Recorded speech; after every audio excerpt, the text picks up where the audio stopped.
इस वर्ष हमने बजट का प्रावधान किया है कि उत्तर प्रदेश में 18 डिविजनल हेडक्वार्टर हैं।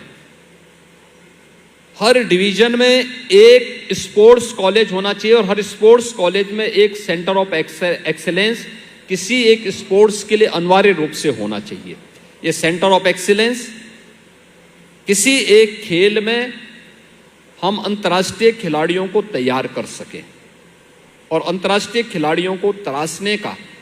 और उसको आगे बढ़ाने का एक प्लेटफॉर्म होगा। इसके लिए जो हमारे पूर्व खिलाड़ी हैं वे वहाँ पे कोच के रूप में या वहाँ पे उनका मार्गदर्शन उन सेंटर्स में प्राप्त हो सके, इसके लिए हम लोगों ने विभाग से कहा है कि इस पे विशेष रूप से ध्यान देने की आवश्यकता है। जो हम 2030 के अहमदाबाद कॉमनवेल्थ गेम्स के लिए और 2036 के ओलंपिक के लिए हम खिलाड़ियों की एक लंबी श्रृंखला तैयार कर सकें, भारत की नई तैयारी होगी। हम लोगों ने अभी व्यवस्था बनानी प्रारंभ की है। प्रदेश के अंदर आपने देखा होगा हमारे खिलाड़ी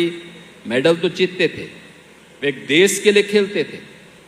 लेकिन समाज के द्वारा और सरकार के द्वारा जो उन्हें प्रोत्साहन मिलना चाहिए था उसका अभाव देखने को मिलता था। हम लोगों ने कहा नहीं भाई, अगर वह देश के लिए खेल रहा है तो हमें उसके लिए कुछ गारंटी देनी चाहिए और कम से कम हम उस खिलाड़ी को सरकारी सेवा में एक अवसर दे सकते हैं। और हमने अपनी पॉलिसी में चेंज किया और आज मुझे बताते हुए प्रसन्नता है कि हम लोग प्रदेश के अंदर 500 से अधिक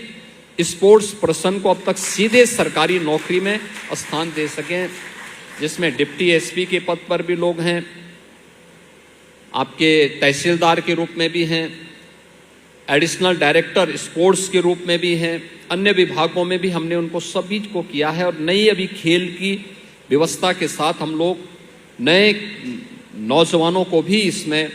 जो हमारी स्पोर्ट्स पर्सन है उनको भी हम इसमें समाहित कर रहे हैं, जिससे उनको एक सम्मानजनक को मिल सके। और उन संबंधित विभागों को ये भी व्यवस्था दी गई है,